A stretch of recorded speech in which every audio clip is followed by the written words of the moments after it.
Bu arada tahoratxonani oldidan o'tib ketayotganimizda taxminan 35-36 yoshlarga yetgan bir yigitni politsiya xodimlari ushlashdi. Ushlab qo'llariga kishan solishdi. O'shanda haligi yigit yig'lab turganini ko'rdikki, men jinoyatchi emasman. Men o'g'ri emasman. Janob Rasulullohga bo'lgan muhabbatim ummatlik davosida kelib, ravzalarni oldi ibodat qilib yurgan bir yigitman degan gapni gapirib turuvdi. Endi ko'zimiz bilan ko'rdik. Ertalab payg'ambarimizning ravzalarini oldi ibodat qilayotganligini ko'rganligimiz uchun Alloh uchun guvohlik beraylik deb biz keldik. Politsiya xodimlariga o'zimizni fikrimizni bildirdik. Bu yigitni biz ko'rganmiz. Haqiqatdan ham janob Rasulullohning ravzalarini oldi ibodat qilib turgan yigit edi degan gapni gapirsak, siz aralashmang. Bu ishga aralashmang degan gapni gapirishdi. Yigit yana yig'ladi. Men ibodatda yurgan inson, janob Rasulullohga bo'lgan oqibatim, mehrim, rahmat tufaylik mana shu joylarga kelganman. Endi meni yurtimga yuborasizlarmi degan gaplarni gapirdi. Politsiya xodimlaridan so'rasak, bu yigitning aybi nima desak, albatta har bitta mamlakatning o'zining qonun qoidasi bor. 6 yildan beri noqonuniy holatda shu haramda yuradi.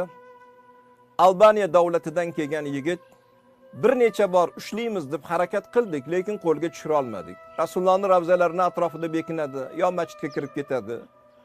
Mana bugun endi qo'lga olgan kunimiz, endi samolyotga o'tkazib, o'zlarining yurtlari Albaniyaga hukumatni qonuniga muvofiq deport qilamiz degan gapni gapirishdi. Shunda haligi yigit ko'zimizning oldida bo'ldi. Ravzaga meni bir qaratib qo'ysanglar, payg'ambarimizning qabrlariga meni qaratib qo'ysanglar, qo'llarida kishan. Janob payg'ambarimizni ravzalariga uzoq termilib, yig'lab turib nido qildiki, Allohning rasuli bunaqa va'dalashmagan edik-ku.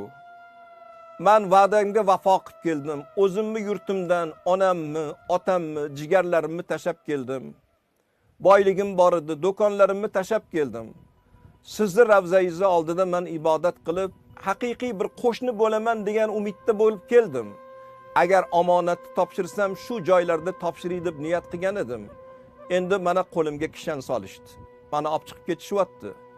Ummatlariz meni bu yurtdan haydashyapti. Endi meni ishimga o'zingiz aralashing. Meni ishimga aralashmasangiz og'ir degan gaplarni gapirdi. Bir mo'jiza bo'ldimi, bilmaymiz. Oradan 5 minut o'tar o'tmas shu yigit politsiya xodimlarining oyog'ini tagiga yiqildi. Qarasak tana qimirlamayapti. Politsiya xodimlari bu yolg'ondan qilyapti.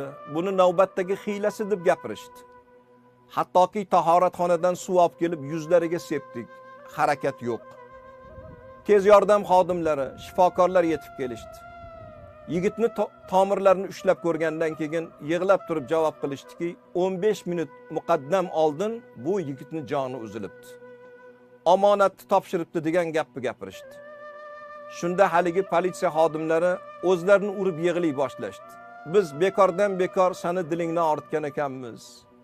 Senga ko'targan qo'llarimiz sinsin, tepgan oyoqlarimiz do'zaxning otashda kuysin deb yig'lay boshlashdi. Yigitni jasadini ko'tarib Jannatul Baqiya qabristoniga olib ketishdi. O'sha qabristonda mayitni yuvib dafn qilish tadoriklari ko'rildi. Buni ko'zi bilan ko'rgan haramdagi butun jamoat yigitni mayitni orqasidan borishdi. Maqsadimiz shu yigitni yuvib dafnga tayyorlagan payt tobutga qo'limiz tegib qolsa, qo'limiz bilan mana shu tobutni ko'tarsak, payg'ambarimizga haqiqiy ummat bo'lib, Rasulullohning ishqida jon bergan mana shu yigitni tobutlarini biz ham ko'tarsak degan niyatda bordik.